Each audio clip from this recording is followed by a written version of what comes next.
Welcome to ডিপ্রো study point.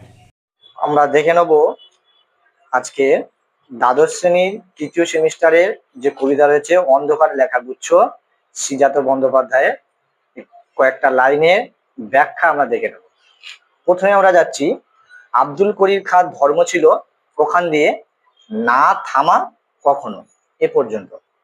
দেখা পাচ্ছি কি ভারতীয় সঙ্গীত শিল্পের এক কিংবদন্তি হলেন আব্দুল করিম খান।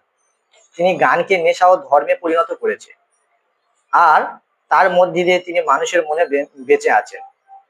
আইনস্টাইন তার বিজ্ঞান ভাবনাকে দিগন্তহীন করার ধর্মে বিশ্বাসী ছিলেন।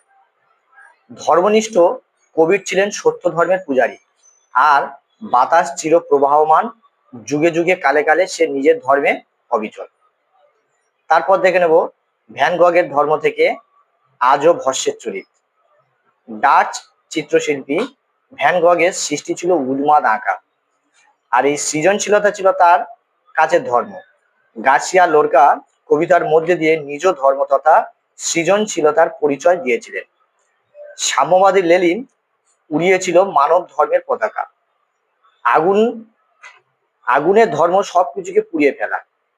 যুগের পর যুগ সে তার এই ধর্মে প্রস্তুত।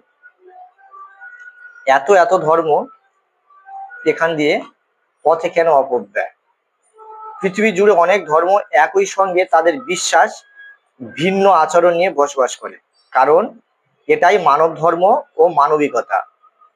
কিন্তু মানুষ প্রাতিষ্ঠানিক ধর্মের কাছে আত্মসমর্পণ করে যখন শ্রেষ্ঠত্ব বড় হয়ে দাঁড়ায়। কে তোমাকে শিখিয়েছে এখান দিয়ে প্রাতিষ্ঠানিকতা? ধর্ম নিজের শ্রেষ্ঠত্ব প্রচার করতে, অন্যকে ছোট করতে পিছু হয় না, এমনকি ন্যায় মানবিকতাকে লাঞ্ছিত করে। ধর্ম তখন প্রকৃত উদ্দেশ্য ছেড়ে বিচ্যুত হয়ে ধর্মহীন প্রাতিষ্ঠানিকতা হয়ে যায়।